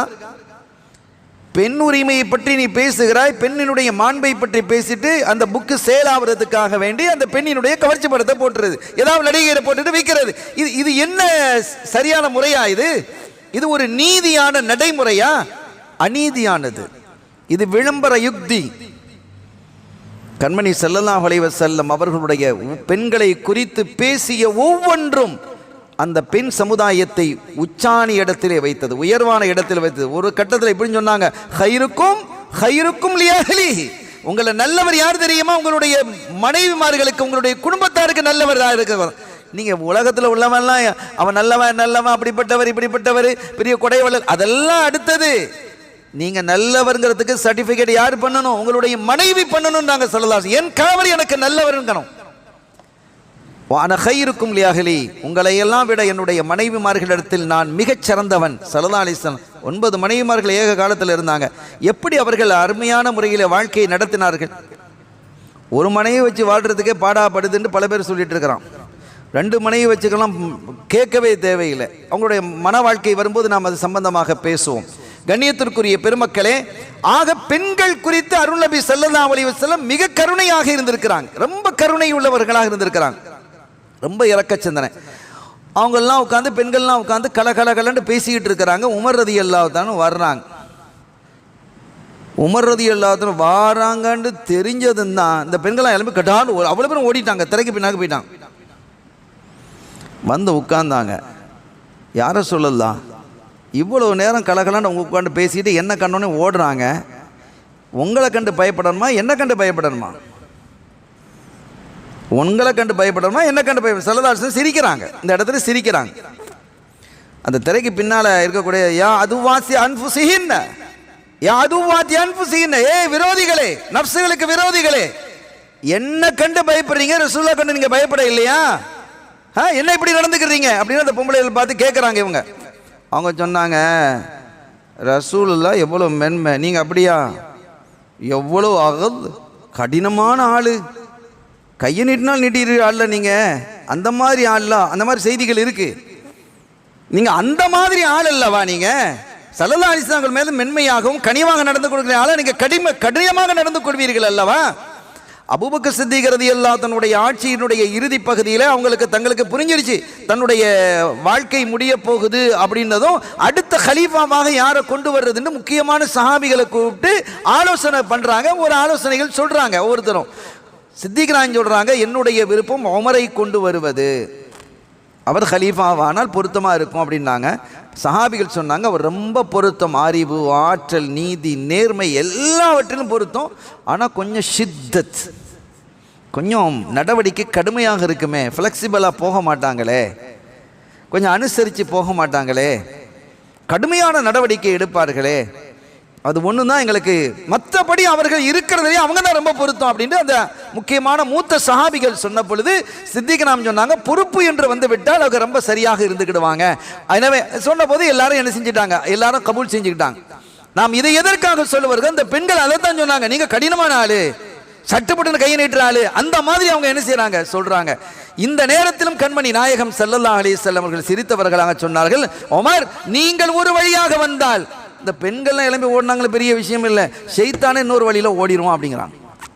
நீங்கள் ஒரு வழியில் வந்தால் ஷைத்தானே இன்னொரு வழியில் ஓடிடுவோம் அப்படின்ட்டு சூஃபியாக்கள் சொன்ன ஒரு செய்தியை நான் இங்கே பதிவு செய்கிறேன். நாம் இரவிலே, குறிப்பாக ஆண்கள் இரவிலே நித்திரை செய்யும் பொழுது நெஞ்சினுடைய இடது பக்கத்தில் கல்பு பகுதியில் உமர் என்று நீங்கள் எழுதி படுத்தால், உமர் என்று எழுதி கையால் நம்ம விரலை வச்சு, பெருசாக பேனா வச்சுலாம் ஒன்று எழுத வேண்டிய அவசியம் இல்லை, சும்மா அந்த விரலை வச்சு உமர் ஐன் மீம் ரே அப்படின்னு நீங்கள் உமர் ரலியல்லாஹு நினச்சிக்கிட்டு நீங்கள் எழுதிட்டு நீங்கள் தூங்கிட்டீங்கன்னு சொன்னால் அன்றைக்கு நீங்கள் குளிக்க வேண்டிய நிலை ஏற்படாது, ஸ்கலிதம் ஏற்படாதுங்கிறாங்க. ஷைத்தான் அந்த அளவுக்கு பயப்படுறான், ஷைத்தான் அந்த அளவுக்கு பயப்படுகிறான். ஒரு கட்டத்தில் சஹாபிகள்லாம் உட்காந்து பேசிக்கிட்டு இருக்கும் பொழுது ஒரு செய்தியை அங்கனுக்குள்ள பேசுறாங்க.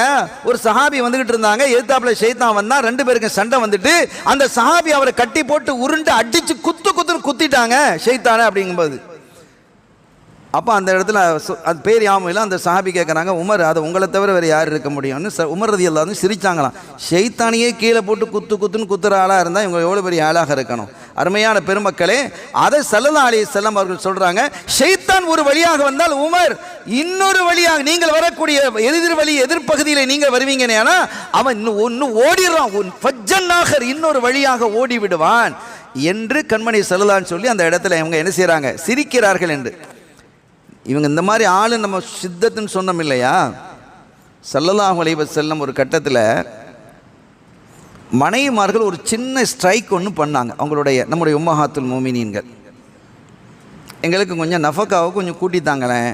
நஃபக்கானா மாதம் கொடுப்போம் இல்லையா, மனைவிக்கு செலவுக்குன்னு கொடுப்போம் இல்லையா, அந்த செலவை சற்று அதிகப்படுத்தி தாருங்கள் என்பது போன்ற ஒரு கோரிக்கையை என்ன செஞ்சாங்க, மனைவிமார்களை வச்சாங்க.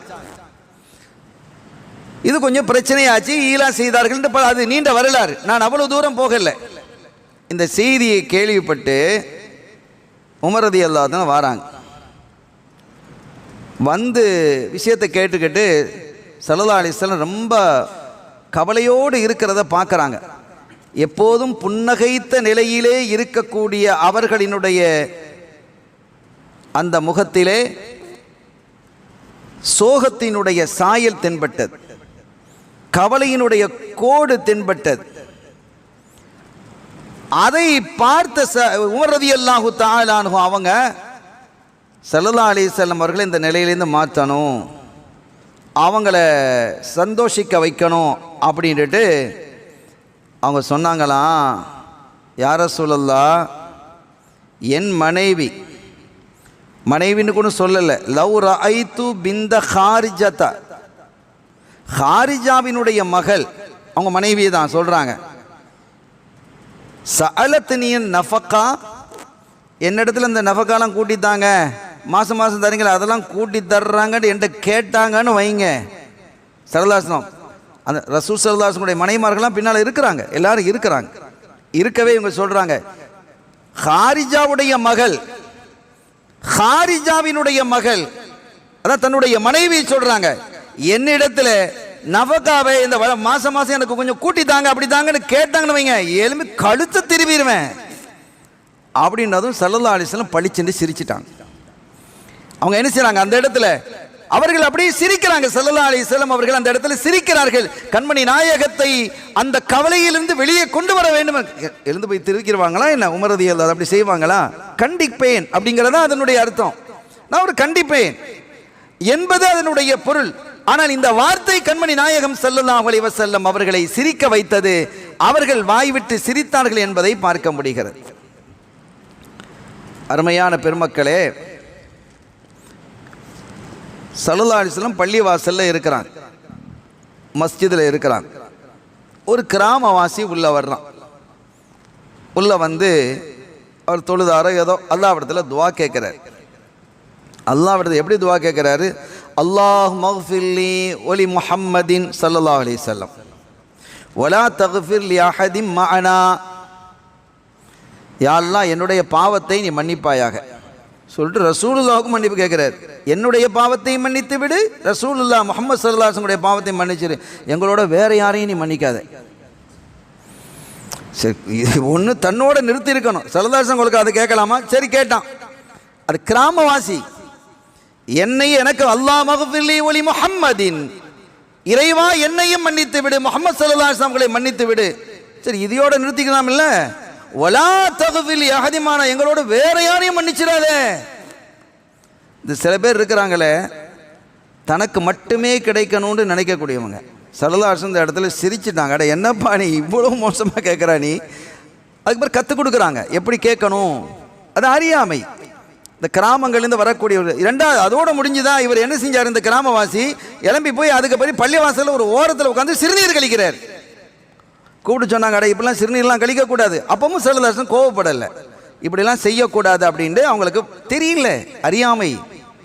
கிராமத்திலிருந்து வரக்கூடிய மக்கள் பல பேர். ஒரு கட்டத்தில் ஒருத்தர் வர்றாரு, யா முஹம்மத் ஸல்லல்லாஹு அலைஹி வஸல்லம் 2 ஒட்டகத்தை கொண்டு வந்திருக்கிறார். இந்த ஒட்டகத்திலிருந்து ரெண்டு ஒட்டகம் மேலேயும் சரக்குகளை ஏற்றுங்க. இந்த பைத்துல் மால் பொது பணம் இருக்கும் இல்லை, இந்த பொது பணம் ஜக்காத்துடைய பணங்கள்லாம் இருக்குல்ல, அந்த பணங்களை எல்லாம் பழங்கள் கோதுமை அது இது என்ன இருக்கோ அது அந்த 2 ஒட்டகத்தின் மீது ஏற்றணும், ஏத்துங்க அப்படிங்கிற. இதோட நின்றா பரவாயில்ல, உங்க பணத்திலேருந்து கேட்கல, உங்க வாப்பாட பணத்திலேருந்து கேட்கல. அவர் சொல்றாரு கேட்கறது பிச்சை, இந்த கௌரவ பிச்சைன்னு சொல்லுவாங்களா இல்லையா. சில பேருக்கு ஒரு ஒரு ரூபாயை கொடுத்தோம், ஒரு 5 ரூபாயை கொடுத்தோன்னு வைங்க, ஒரு 5 ரிங்கெட்டை கொடுத்தோம், என்ன தூக்கி தர்றீங்கன்னு சொல்லி தூக்கி சில பேர் வீசுமா, பார்த்துருக்கிறோமா இல்லையா. அந்த மாதிரி சில பேர் இருப்பாங்க. இவர் வந்து கேட்குறாரு 2 ஒட்டகத்தின் மீது சரக்குகளை ஏற்றுங்க, உங்க பணத்திலேருந்து கேட்கல, உங்க வாப்பாட பணத்திலையும் கேட்கல, உங்க அத்தாட பணத்திலையும் கேட்கலன்னு சொல்றார். கூட இருந்த சஹாபிகள்லாம் கோவப்பட்டு போனாங்க. ஸல்லல்லாஹு அந்த இடத்துல என்ன செய்யறாங்க, சிரிச்ச முகமாக இருந்தாங்க. அவங்க அது யதார்த்தம் புரியுது அவங்களுக்கு, யதார்த்தத்தை புரிந்தவர்கள். ஒரு கிராமவாசி ஒரு நபியோடு ஒரு ரசூலோடு இறை தூதரோடு எப்படி நடந்து கொள்ள வேண்டும் என்ற அடிப்படை இல்மு இல்லாதவர். ஸல்லல்லாஹு அவங்களுக்கு கற்றுக் கொடுத்தாங்க. இதே மாதிரி பல நிகழ்வுகள் நடந்திருக்குது. ஸல்லல்லாஹு எல்லாத்தையும் தூக்கி சஹாபிகளை கூப்பிட்டு அவர் கேட்குற மாதிரி ஏற்றி அனுப்புங்க அப்படின்னாங்க. இன்னொரு கட்டத்தில் ஒருவர் வந்து வேகமாக பேசினார், இதே மாதிரி தான் பேசினார், கடுமையாக பேசினார், தாங்க அப்படி இப்படின்ட்டு. சஹாபிகளுக்கு கோவம் வந்து சில பேர் எழும்பவும் ஆரம்பிச்சாங்க, அடிக்கிறதுக்கு எழும்ப ஆரம்பிக்கும். ஸல்லல்லாஹு அமைதிப்படுத்திட்டு ஏன்னா கொடுத்தாங்க, கேட்டதும் கொடுத்தாங்க, கொடுத்தது போதாது.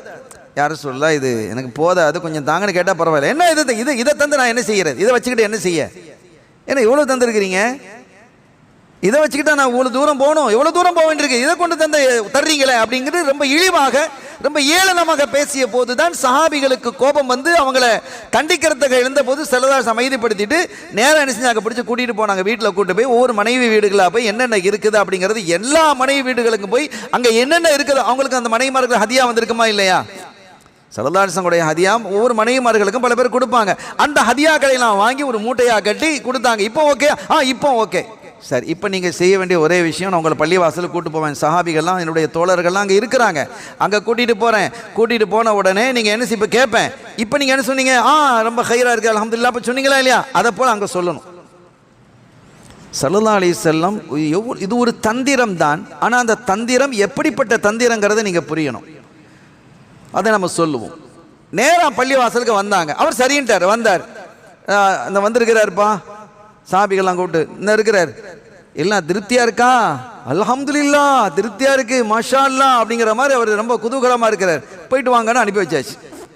இப்போ ஸல்லல்லாஹு சொன்னாங்க, சஹாபிகளை கூப்பிட்டு சொன்னாங்க, தோழர்களே, அவர் இந்த மாதிரிலாம் பேசிய போது அவரை நீங்கள் விரட்டி இருந்தால், அல்லாவின் திருத்தூதரோடு அவர் என்ன செய்கிறாரு, பொருத்தம் இல்லாமல் அவர் போனால் அவர் நரகவாதியாக போய்விடுவார். நீங்கள் விரட்டி இருந்தால் அவர் நரகவாதியாக போயிடுவார். ஒன்று சொல்கிறேன், ஒரு ஒட்டகம் விரண்டு ஓடுகிறது, அதை போய் பிடிக்கிறதுக்கு என்ன சொன்னால் இப்படின்னு சொல்லும்போது அது கூட கொஞ்சம் கலைஞ்சு அங்கங்கே ஓடும். அப்போ எஜமான், அந்த ஒட்டகத்தினுடைய எஜமானன் வர்றான், நீங்கள் அமைதியாக இருங்க, அந்த ஒட்டகத்தை எப்படி மீட்டி கொண்டு வருவது என்பது எனக்கு தெரியும் என்று சொல்லி அவன் என்ன செய்யலாம் போகிறான். அந்த ஒட்டகத்துக்கு அவன் பழக்கம், அந்த ஒட்டகத்தை எப்படி கட்டுப்படுத்தி கொண்டு வருங்கிறது அவனுக்கு தெரியும். அவன் போகிறான், அதனுடைய பேசுகிறான், சவுண்டு கொடுக்குறான், அந்த அடிப்படையில் அது அடங்கி போது நீட்டம் கொண்டு வருமா. இதை போலத்தான் என்னுடைய உம்மத்துக்களில் பல பேர் பலவிதமாக இருப்பார்கள், அவர்களை சீராக்கி கொண்டு வரக்கூடியவனாக நான் இருக்கிறேன் என்றார்கள் ஹாத்தமுர் ரசூல் முஹம்மதுர் ரசூலுல்லாஹி ஸல்லல்லாஹு அலைஹி வஸல்லம். எவ்வளவு பெரிய கருணை, எவ்வளவு பெரிய கருணை நபி அவர்கள். நீங்க விரட்டில் அவர் ஓடி இருந்தார் என்று சொன்னால் சொர்க்கத்தை அடைய முடியாது அவர். அப்போ அவங்களுக்கு அந்த சமயத்திலும் கூட கடுமையாக நடந்து கொள்ளக்கூடிய சமயத்திலும் கூட ஸல்லல்லாஹு அலைஹி வஸல்லம் அவர்கள் என்ன செய்கிறாங்க, சிரிக்கிறாங்க. சொர்க்கலோகத்தில் ஒருவர் கேட்பாரான் அல்லாஹ்விடத்தில், யா அல்லாஹ் நான் வந்து விவசாயம் செய்யட்டா, எனக்கு நீ விவசாயம் செஞ்சு எதுக்கு நீ ஏன் வேலை செய்யணும், இப்போ தான் வேலை செய்கிறதெல்லாம் துனியாவில் தான் வேலை செஞ்சால் கூலி கிடைக்கும், அது இதெல்லாம் இப்போ உனக்கு என்ன தேவை இருக்குப்பா, நீ நினைச்சதெல்லாம் கேட்டதெல்லாம் உனக்கு கிடைக்கலையா, நீ நினைக்கிறதெல்லாம் உனக்கு கிடைக்குதா இல்லையா, எதை நினைச்சாலும் கிடைக்குது. ஹல்வா வேணும் வந்துடும், மைசூர் பாகு வேணும் வந்துடும், பெரிய மாளிகை வேணும் வந்துடும், இந்த அருமையான கனிகள் வேணும் வந்துடும், இதுவரைக்கும் நான் சாப்பிட்டதாத ஒரு புதிய கனி வேணும் வந்துடும். எல்லாமே நீ நினைச்ச உடனே உனக்கு கிடைக்குதா இல்லையாப்பா, கிடைக்குது. ஆனாலும் எனக்கு ஒரு ஆசை, இந்த விவசாயம் செய்யணும். ஒரு விவசாயியாக இருந்திருப்பார் இல்லையா, விவசாயியாக இருக்கணும். எனவே நான் ஒரு விவசாயம் செய்யணும்னு ஆசை அப்படின்னு. சரி செஞ்சுக்கோ அப்படின்னு. அங்கே சொர்க்கலோகத்தில் விவசாயம் நடக்குமான்னு வேறு ஒரு கட்டத்தில் ஒரு சஹாபி கேட்குறாங்க. ஆமாம் நடக்குங்கிறாங்க. விவசாயம் செய்ய முடியுமா? விவசாயம் செய்ய முடியும். அங்கே கடை தெரு பஜார் இருக்குதா? இருக்குதுங்கிறாங்க ஸல்லல்லாஹு அலைஹி வஸல்லம். சொர்க்கத்தை பற்றி உண்டான அந்த உரையில் நம்ம விரிவாக பேசுவோம். இன்னும் சொல்ல போனால் ஒரு சஹாபி கேட்குறாங்க, யாரும் சொல்லலாம் குழந்தை பெற்றுக்கலாமா சொர்க்கலோகத்தில் கேட்குறாங்க. பெற்றுக்கிடலாம் அப்படிங்கிறாங்க. குழந்தை அங்கே பிறக்கும், அங்கே குழந்தை பெற முடியும். இந்த சஹாபி கேட்குறாங்க, நான் விவசாயம் செய்யலாமா? செய்யும் அப்படின்னு. செஞ்சோன்னா கடன்னு செஞ்சு முடிச்சாச்சு. அதனுடைய கதிர்கள்லாம் அறுக்கப்பட்டு அறுவடை செய்யப்பட்டு மலைகள் மாதிரி பல மலைகளாக அதனுடைய குவிஞ்சு கிடக்குது. அந்த தானியங்கள் மலைகளாக குவிந்து கிடக்கிறது. இப்ப அல்லாஹ் சொல்றா, இது இவ்வளத்தை நீ சாப்பிட்டாலும் உன் வயிறு நிறையாது. இவ்வளவு இந்த மலைகள் மாதிரி இருக்கிற செஞ்சாலும் கூட நீ வயிறு நிரம்ப மாட்டா அப்படின்னு சொன்ன பொழுது இந்த இடத்துல ஸல்லல்லாஹு அலைஹி வஸல்லம் சொல்லிட்டு சிரின்னு சிரிக்கிறான். அது அவருக்கு ஒரு ஆசை, இப்படிலாம் ஆசைப்படுறாங்க மக்கள்னு சொல்லி ஸல்லல்லாஹு சிரிக்கிறாங்க. தொடர்ந்து அப்போ அங்கே இருந்த ஒருத்தர் கேட்குறாரு, ஒருத்தர் சொல்கிறாரு, இது யாரும் சொல்லலாம், இவர் யார்? ஒரு விவசாயி தானே? ஆமாம். இது ஒன்று குறைஷி விவசாயியாக இருக்கணும் அல்லது அன்சாரி விவசாயியாக இருக்கணும். நான்டா இல்லைப்பா அவர் சொல்கிறார். யாரும் சொல்ல நான் கிடையாது, ஏன்னா நான் விவசாயியே கிடையாது. ஒன்று இது குறைஷி விவசாயியாக இருக்கணும் அல்லது அன்சாரி விவசாயியாக இருக்கணும். நானா இல்லை, ஏன்னா நான் விவசாயியே இல்லை அப்படின்னு என்ன சொல்லும் போது கண்மணி நாயகம் ஸல்லல்லாஹு அலைஹி வஸல்லம் சட்டன்னு என்ன செஞ்சிட்டாங்க? சிரித்தார்கள் என்ற வரலாறை நாம் பார்க்க முடிகிறது. கண்ணியத்திற்குரிய பெருமக்களே, ஆயிஷா நாயர் ரலியல்லாஹு தஆலா அன்ஹா அவர்களுடைய வீடு. அவங்க வீட்டில் அன்னைக்கு சௌதா நாயகி வந்திருக்கிறாங்க. சௌதா நாயர் ரலியல்லாஹு தஆலா அன்ஹா அவர்கள் வந்திருக்கிறாங்க. ஆயிஷா நாயகி ஒரு சமையல் ஹசீரா அப்படின்னு, அது ஒரு ஸ்பெஷல் உணவு. நம்ம இந்த பிரியாணியில் ஸ்பெஷல் உணவாக இருக்கா இல்லையா, அந்த மாதிரி ஒரு ஸ்பெஷல் உணவுன்னு வைங்களேன். ஏதோ ஒரு அந்த நமக்கு பிரியாணிங்கிற ஒரு விஷயம் ஸ்பெஷல், முக்கியமான கல்யாண காலங்கள், முக்கியமான தருணங்கள்லாம் அந்த மாதிரி ஆக்கிற மாதிரி நமக்குன்னு ஒரு விசேஷ உணவு அது. அதே மாதிரி ஹசீராங்கிறது ஒரு அற்புதமான உணவு அரபுகள் இடத்துல. அந்த உணவை ஆயிஷா நாயர் ரலியல்லாஹு அன்ஹா அவங்க செய்கிறாங்க. செய்து ரசூல் ஸல்லல்லாஹு அலைஹி வஸல்லம் அவர்களுக்காக செய்து அவங்க என்ன செய்யறாங்க? 2 தட்டையில் வச்சு ஸல்லல்லாஹு அலைஹி வஸல்லம் அவர்களுக்கு ஒரு தட்டையிலையும் அவங்களுக்கு ஒரு தட்டையிலையும் வைக்கிறாங்க. அல்லது ஒரே தட்டையில் வச்சு 2 பேருக்குமாக வைக்கிறாங்க. எப்படியோ தட்டையில் கொண்டு வந்து அந்த உணவை வைத்து ஸல்லல்லாஹு அலைஹி வஸல்லம் அவர்களுக்கு பக்கத்தில் சௌதா நாயகி அமர்ந்திருக்கிறாங்க, வைக்கிறாங்க. ஸல்லல்லாஹு அலைஹி வஸல்லம் சாப்பிட்றாங்க, சௌதா நாயகி சாப்பிட இல்லை. இது நல்லா கவனிக்கணும், இது இயல்பாக பெண்களுக்கு உள்ளது. ஏன் சாப்பிட இல்லை அப்படின்னா அதனுடைய நோக்கம் என்னன்னா, இதை விட சிறப்பாக எங்களுக்கு செஞ்சு ரசூலுக்கு கொடுக்க முடியும். நீங்கள் தான் இதை செய்வீங்களோ, இதை விட டாப்பாக ருசியாக நல்ல சமைப்பேன் நான் இதை விட ருசியாக சமைத்து நான் ரசூலுக்கு கொடுப்பேன். ஏன்னா நீங்கள் தான் சமைப்பீங்களோ அப்படிங்கிற மாதிரி ஒரு எண்ணத்தில் லா ஆக்குல், நான் சாப்பிட மாட்டேன் அப்படின்ட்டாங்க. ஆயிஷா நாயகி சொன்னாங்க, குழி சௌதா சாப்பிடுங்க. சாப்பிட மாட்டேன், மறுத்துட்டாங்க. 2-3 தடவை சொன்னு மறுத்துட்டாங்க. இதுக்கு மேலே நீங்கள் மறுத்தீங்கன்னு வைங்க, அந்த உணவு நல்ல பிசைஞ்சு போய் இருக்கக்கூடிய உணவு, அதை அப்படியே எடுத்து மூஞ்சில் பூசி விட்டுருவேன் அப்படிங்கிறாங்க. ஸல்லல்லாஹு அலைஹி வஸல்லம் உட்காந்து பார்த்துக்கிட்டே இருக்கிறாங்க. கண்மணி ஸல்லல்லாஹு அலைஹி வஸல்லம் உட்காந்து பார்த்துக்கிட்டே இருக்கிறாங்க. என்ன அழகான வாழ்க்கை, அற்புதமான வாழ்க்கை சகோதரர்களே. ஸல்லல்லாஹு அலைஹி வஸல்லம் அவர்களினுடைய வாழ்க்கை நெறிமுறைகளை, போதனைகளை பின்பற்றி நாம் வாழ்க்கை நடத்தினால் அந்த வாழ்க்கை சொர்க்க வாழ்க்கை தான். அல்லாஹ் நம்முடைய வாழ்க்கையை, நம்முடைய சந்ததிகளுடைய வாழ்க்கையை அப்படி ஆக்கி வைப்பானாக. அற்புதமான வாழ்க்கை. ஆயிஷா நாயகி சொல்றாங்க, சௌதா நீங்க சாப்பிடுங்க, இல்லை எடுத்து உங்க மூஞ்சில அப்படியே லத்தக தூக்கி அப்படியே பூசி விட்டுருவேன் அப்படிங்கிற மாதிரி சொல்றாங்க. சாப்பிட மாட்டேன்ட்டாங்க. ஆயிஷா எடுத்து வந்தாங்க, வேகமாக எடுத்தாங்க, மூஞ்சில் அப்படியே பூசி விட்டுட்டாங்க, அப்படியே வடியுது. ஃபலஹிக ரசூலுல்லாஹி ஸல்லல்லாஹு அலைஹி வஸல்லம், ரசூல் ஸல்லல்லாஹு அலைஹி வஸல்லம் கடகடன்னு சிரிக்க ஆரம்பிச்சு, வாய் விட்டு சிரிச்சிட்டாங்க. கடகடன்னு சிரிக்க ஆரம்பிக்கிறாங்க. இப்போ சௌதா நாயகி எப்படி இருக்கும்? பூசினது மட்டும் இல்லாமல் பூசினவங்களை கண்டிக்கணுமா, பார்த்து சிரிக்கணுமா? ஸல்லல்லாஹு அலைஹி வஸல்லம் சிரிக்கிறாங்க. எப்படி மேனேஜ் பண்ணுறாங்கன்னு பாருங்கள். அவங்க அந்த இடத்துல சிரிக்கிறாங்க. ஸல்லல்லாஹு அலைஹி வஸல்லம் அவர்கள் சிரிக்கிறாங்க. சிரித்த பிறகு என்ன செஞ்சுக்கிட்டாங்க, டக்குண்டு ஆயிஷா நாயர் ரலியல்லாஹு அன்ஹா பிடிச்சு 2 கையும் பிடிச்சு அப்படியே தொடைக்கு கீழே வச்சுட்டு அவங்கள உட்கார வச்சு அவங்கள அழுத்தி பிடிச்சுக்கிட்டாங்க. பிடிச்சிட்டு சொன்னாங்க, சௌதா அந்த உணவை எடுத்து இப்போ இவன் மேலே நீங்க பூசுங்க, பூசுங்க, விடாதீங்க அப்படின்னு 2 கையும் பிடிச்சிக்கிட்டாங்க. பிடிச்சி அவ எடுத்து அங்கே பூசின உடனே ஸல்லல்லாஹு அலைஹி வஸல்லம் இப்போவுமே என்ன செய்கிறாங்க, சிரிக்கிறாங்க. அதுக்கு இது சரியாக போயிட்டுனோடனே கடைசியில் இந்த நிலையை பார்த்து அவன் மூஞ்சை பார்த்து இவன் சிரிக்க, இவன் மூஞ்சை பார்த்து சிரிக்க, எல்லாருமே சிரிப்பு குதூகலமாக மாறிய வரலாறை பார்க்கிறோம். இது குடும்பத்தில் இப்படியெல்லாம் ஒரு விளையாட்டு இருக்கணும். குடும்பம் என்பது ஒரு ஒரு இராணுவ தளம் மாதிரி, போலீஸ் ஸ்டேஷன் மாதிரி அந்த கண்டிப்போடும் இருக்கக்கூடாது. கலகலப்பாகவும் கருணையாகவும் இருக்கணும். குடும்பங்கள் அழகாக இருக்கணும்.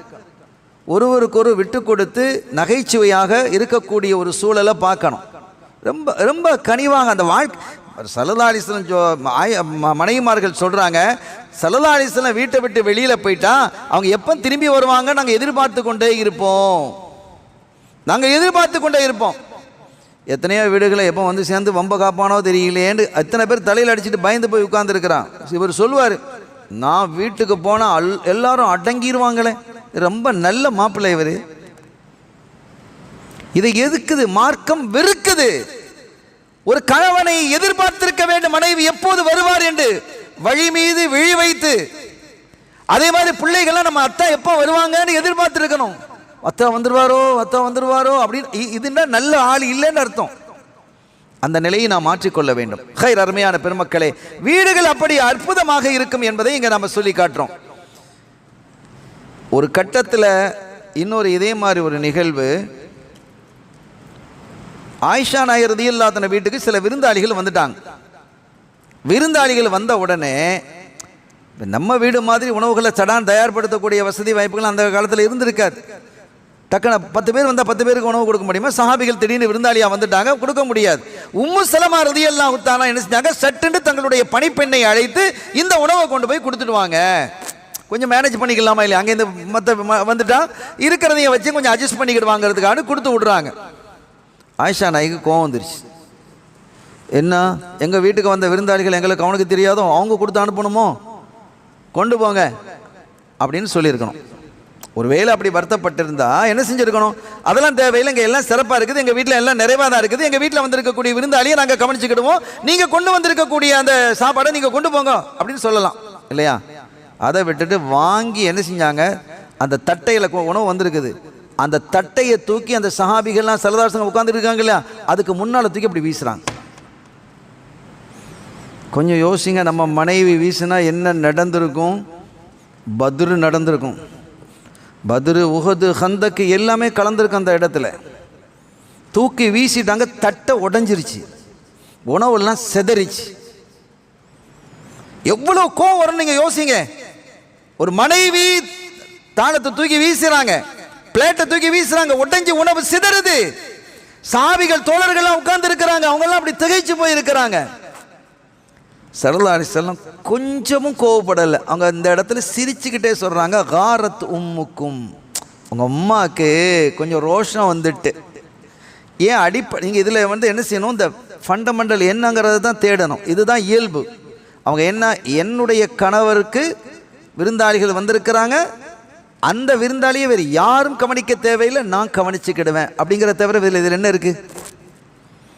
அதை என்ன செஞ்சிருக்கிறாங்க, வெளிப்படுத்தக்கூடிய முறை தவறாக இருக்கலாம், வெளிப்படுத்திய முறை தவறாக இருக்கலாம், அந்த உணவை திருப்பி அனுப்பியிருக்கலாம்.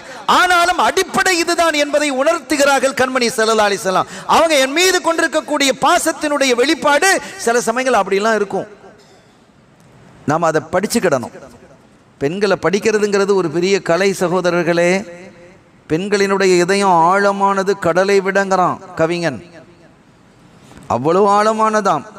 கடலினுடைய ஆழத்தை கண்டுபிடிக்க முடியாது. அது ஒருவேளை அதை கண்டுபிடிச்சாலும் கூட பெண்களினுடைய மனசை கண்டுபிடிக்க முடியாதுங்கிறாங்க. ஹைர், அருமையான பெருமக்களே, நான் என்னுடைய உரையினுடைய நிறைவுக்கு வருகிறேன். ஒரு தடவை ஸல்லல்லாஹு அலைஹி வஸல்லம் சபையில் உட்கார்ந்து இருக்கிறாங்க. அப்படி சபையில் உட்கார்ந்துட்டு இருக்கும் போது திடீர்னு என்ன செஞ்சிட்டாங்க, கட கட கட கடன்னு சிரிக்கிறாங்க. ஹத்தா பதத் நவாஜிது, அவர்களுடைய கடைவாய் பற்கள் தெரியும் அளவுக்கு அவங்க சிரிச்சிட்டாங்க. அப்போ உமர் ரலியல்லாஹு அன்ஹு இருந்தாங்க, யாரும் சொல்லலாம், நீங்கள் சிரிச்சது ஏன் நான் தெரிஞ்சுக்கலாமா அப்படின்னு கேட்குறாங்க சாபிகள். அவங்க சொன்னாங்க, அல்லாஹ்வினுடைய சமூகத்தில் வாதியும் பிரதிவாதியும் சர்ச்சை செய்து கொண்டிருக்கக்கூடிய காட்சியை நான் கண்டேன். பூமிக்கு கீழேயும் பார்ப்பாங்க, வானத்துக்கு மேலேயும் பார்ப்பாங்க. ஸல்லல்லாஹு அலைஹி வஸல்லம் கண்ணுடைய பவர் அப்படி. அது தனி செய்திகள். நான் அல்லாஹ்வினுடைய சமூகத்திலே பார்க்கிறேன், வாதியும் பிரதிவாதியுமாக என்ன செய்கிறாங்க, சர்ச்சை செய்து கொண்டிருக்கிறார்கள். வாதி சொல்கிறார், யா அல்லாஹ், இவன் என்ன அநியாயம் பண்ணான், துன்யால அட்டகாசம் பண்ணான், எனக்கு துல்ம் அநீதம் இழைத்தான், எனவே எனக்கு நீதி வேண்டும். இப்போ அல்லாஹ் கேட்குறான், என்னப்பா உன் மேலே இப்படி கம்ப்ளைண்ட் பண்ணியிருக்கிறானே, இதுக்கு என்ன சொல்கிற நீ அப்படின்ட்டு. ரஹ்மானே, உனக்கு தெரியாதா? எனக்கு தெரியும், நீ என்ன சொல்கிற? அவன் சொன்னது உண்மைதான், நான் அநியாயம் பண்ணதெல்லாம் உண்மைதான். இப்போ மறக்கலாம் முடியாது இல்லை, கை கால் பேசிடும், எல்லா உறுப்புகளும் பேசிடும், வாயை மட்டும்தான் பூட்டை போட்டு வச்சுருப்பான் அல்லாஹ், வாய் பேசாது. அல்லியோம நஹ்திமு அலா அஃப்வாஹி, அவங்களுடைய வாய்களில் பூட்டை போட்டுருவாங்கிறான் அல்லாஹ். அதனால நீ கரெக்டாக தான் எல்லாரும் பேசுவாங்க, அங்கே யாரும் மாற்றி பேச முடியாது. சாட்சிகள்லாம் பளிச்சுன்னு எல்லாம் வந்துடும். சாட்சிகள் யார்? நம்ம கையை நம்ம எதிராக பேச, நம்முடைய காலை, நம்முடைய ஒவ்வொரு உறுப்புகளும் நமக்கு எதிராக பேசிடும், அங்கே மறுக்க முடியாது. அது அவனுக்கு அங்கே நல்லாவே தெரிஞ்சிருக்கும். அவன் சொன்னால், அவன் சொல்கிறது உண்மைதான் ரஹ்மானே, என்ன செய்யறது, நான் செஞ்சிட்டேன் அப்படின்ட்டு. இந்தப்பா அவன்கிட்ட தவறை ஒத்துக்கிட்டான். அல்லாஹ் வாதிட்ட சொல்கிறான், தவறை ஒத்துக்கிட்டான்ப்பா, என்ன செய்யணும்? அவன் தவறை ஒத்தாலும் நான் பட்ட பாடு, துனியாவில் அவ்வளோ கஷ்டப்பட்டுருக்கிறேன், எனக்கு நீதி வேணும். என்ன நீதி வேணும்னு சொல்லு. அவனுடைய நன்மை எனக்கு பிடிக்குதா? இந்தப்பா நன்மையை கேட்குறான்பா, நன்மையை கொடுக்குறியா? இறைவா உனக்கு தெரியாதா, இவன் முதலாவது ஆளா? எனக்கு இதுக்கு முன்னாலேயே 2-3 பேர் நான் அவனையெல்லாம் அநியாயம் பண்ணேன், அவன் ஒவ்வொருத்தரும் என்னுடைய நன்மையெல்லாம் பிடுங்கிக்கிட்டே போயிட்டான். இப்போ எங்கிட்ட நன்மையே இல்லைங்கிறது உனக்கு தெரியத்தானே செய்யும். இப்போ எங்கிட்ட என்ன நன்மை இருக்குது? நான் நீல் ஜீரோவில் இருக்கிறேன், என்கிட்ட நன்மையே கிடையாது, நரகத்துக்கு தான் நான் ரெடியாக இருக்கிறேன். அப்படி பயந்து நடுங்கிறான். ஏன்பா அவன்கிட்ட நன்மை இல்லைப்பா, அவன் சொல்கிறது உண்மைதான்ப்பா, அவன்கிட்ட நன்மையே இல்லை. நன்மை இல்லாட்ட பரவாயில்ல, அப்போ எங்கிட்ட தீமை இருக்குது, அதையும் சேர்த்து அவனை சுமக்க சொல்லுங்கிறான். இவன் ரொம்ப விவரமான ஆளாக இருக்கிறான். நான் செஞ்ச பாவம் இருக்குல்ல, நானும் சில பாவங்கள் செய்திருக்கிறேனே, இந்த பாவத்தை எல்லாம் அவனை சுமக்க சொல் அப்படின்னு சொன்னதும் இந்த இடத்துல கண்மணி ஸல்லல்லாஹு அழுதான். என் உம்மத்து தப்ப முடியாமல் ஆகிரத்திலே திணறுவதை கண்டு அவர்கள் அழுதார்கள். ஃபபக்கா ரசூலுல்லாஹி ஸல்லல்லாஹு அலைஹி வஸல்லம், என் உம்மத்துக்கு இந்த மாதிரி நிலையை தப்ப முடியல, அவன் அழுதுட்டான். இறைவா, ஏற்கனவே என்கிட்ட பாவம் மட்டும்தான் இருக்குது, இதுக்கு நான் எத்தனை 1000 வருஷம் நரகத்தில் கிடக்கணுமோ தெரியல, இப்போ இதுவும் சேர்ந்துட்டா இன்னும் எவ்வளோ பெரிய பிரச்சனைகள், இன்னும் எவ்வளவு காலங்கள் கிடக்குமோ தெரியல ரஹ்மானே என்று அப்படியே அழுகிறான். கருணையாளன், அருளாளன், அன்பாளன் அல்லாஹ் சொன்னா, இந்தாப்பா வாதியை பார்த்து, இர்ஃபா ராசக், நீ கொஞ்சம் மேலே பாரு, உன்னை கண்ணை வைத்து தலையை வைத்து அந்த மேலே பக்கம் பாரு. அப்படியே பார்க்குறான். பார்த்தா சுபஹானல்லாஹ், தங்க மாளிகைகள், வெள்ளி கோட்டைகள், ஒரு பெரிய நகரமே இருக்குது. அவ்வளோ தங்க மாளிகைகள், அதில் மாணிக்க மரகதங்கள் பொதிக்கப்பட்டு இந்த உலகத்தையே வித்தாலும் அதை வாங்க முடியாது, அவ்வளவு அழகு, கொள்ளை அழகு.